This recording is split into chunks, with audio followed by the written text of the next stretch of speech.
Thank you so much. I'm now back, and I was winding up with conclusions, but now I'm back to take you through another important aspect in the writing of a history essay, and that is the use of maps. Use. These things are letting me down. Can I have a new one? No. Use of maps.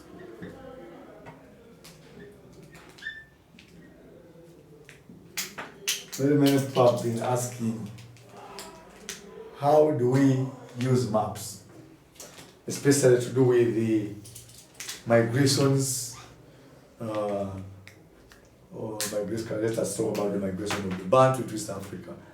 Which map do I draw? Yes, you can draw the map. You can draw the course of the railway. You can draw that map. You use so many maps. Yeah. Long distance, trade, the routes and so on.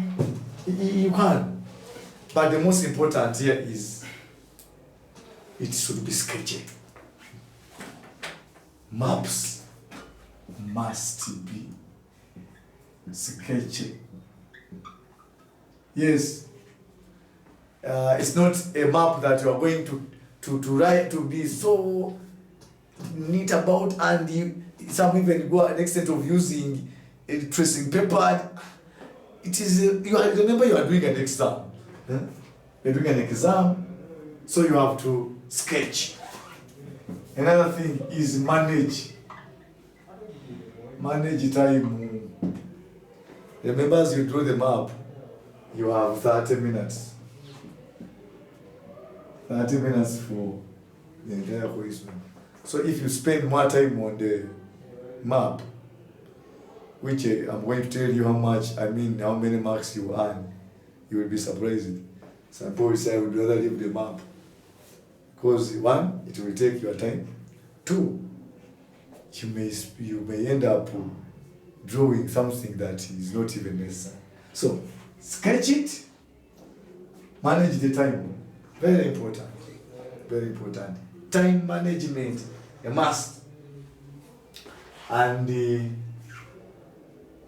it should be put in a frame. Frame it. And you know what it means by framing. It should be in the frame, and even you have to put the compass direction.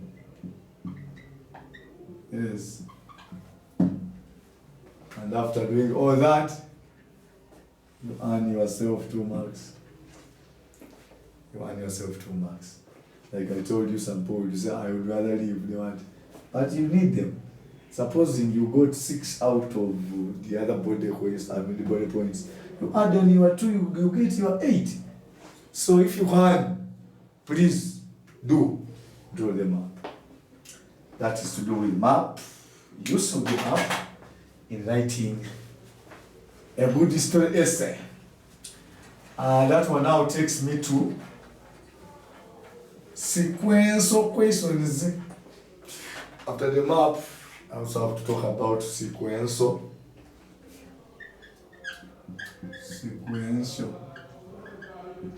questions. What are sequential questions?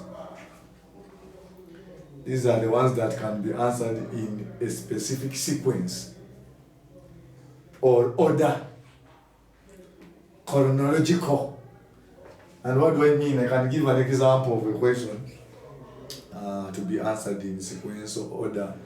That is, example, it can be describe the socio-political and economic organization of the Nyamwezi. The question is to do with social, political, and economic organization of, say, Nyamwezi. This is a society in East Africa, the Nyamwezi.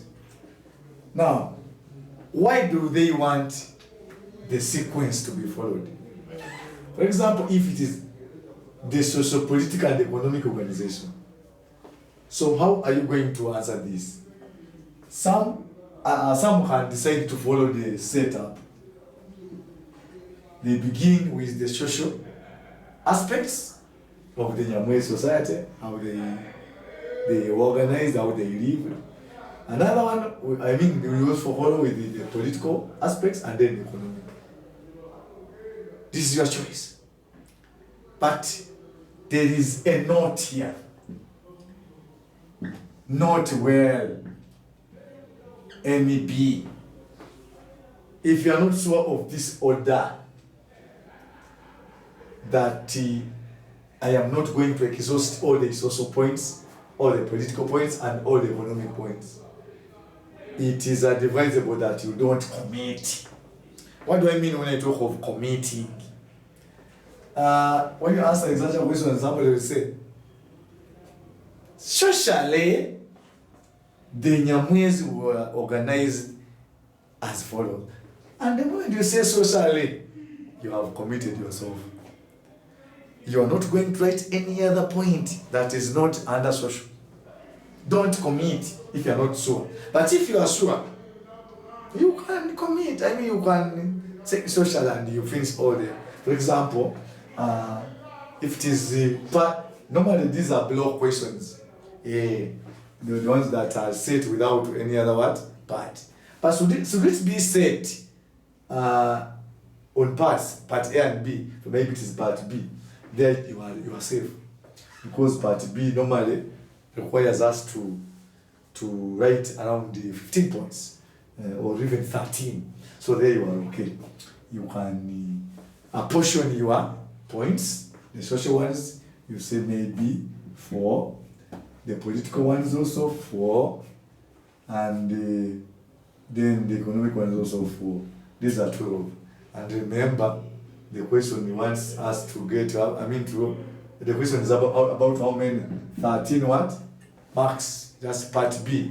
Then we add on 1 for the what? For the conclusion. That is if it is part B. But if it is a block question, where it is only 1, then there you need to adjust it to get the 25 here, to get the 25, to get the 25 marks. You're going to adjust. You might even be able, you can be able to double. Yes, 8, 16, 24. So it means you're going to put 8 points on each aspect. The social aspect, the political aspect, the economic aspect. So 8 points, which is not easy. But the most important is the note here. Do not commit. But if you are able, no problem. And the moment you commit, you cannot bring a point here. But if you don't, and you say, the Nyamwezi carried out hunting, that's an economic aspect. And you say, they were ruled under chiefdoms, that is a political a political aspect. So because you did not commit, that's okay. You keep on chipping the economic, chipping the political, chipping the social aspect, as long as you didn't commit from the beginning. But if you committed and said, socially, you have to finish the social aspects first. So that is the importance of sequential questions. Yes. And another note here. NB. Not well. Do not gamble. I'm going to explain this one. What do I mean by gambling? Do not. This one was don't commit. Don't commit yourself. Then another one is do not gamble. Because gambling is not going to earn you what? A mark. What is an example of gambling?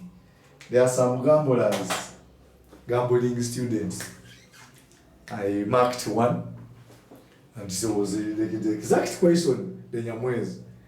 And he started, gave a very brief account of the Nyamwezi. They were the men who are said to have come from the moon, and that is the name given to them by the Arabs who saw them arriving from the direction of the new moon.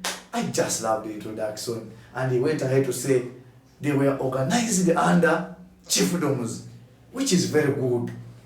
And each chiefdom was under a chief known as the Ntemi, which is okay. But then after that, the man started grumbling. That chief was in charge of the what? Of the chiefdom. And the chiefdom was for the chief. Such that the chief ruled the chiefdom. And whatever was being done in the chiefdom was for the chief. And that the chief controlled the chief. That is not writing anything. You are gambling. That's what I'm warning people, students. Stop gambling. Because as you do that, one, you very well know you are not going to earn anything. Apart from the introduction you gave and maybe some few aspects which captured the eye of the what? Which impressed the marker or the examiner. But as long as you do not continue, like I told you from the beginning, maintain the flow of events, how events followed each other, and you now begin gambling, expect no mark. So that's the most important caution on these sequential questions, and expect them. Sequential questions will always be there, hate it or like it. And I'm not saying that they are difficult. No, they are easy to do as long as you are ready and you know what to do. But as long as you avoid committing yourself and avoiding the gambling part of it. After that, after the sequence, now we move to the high order.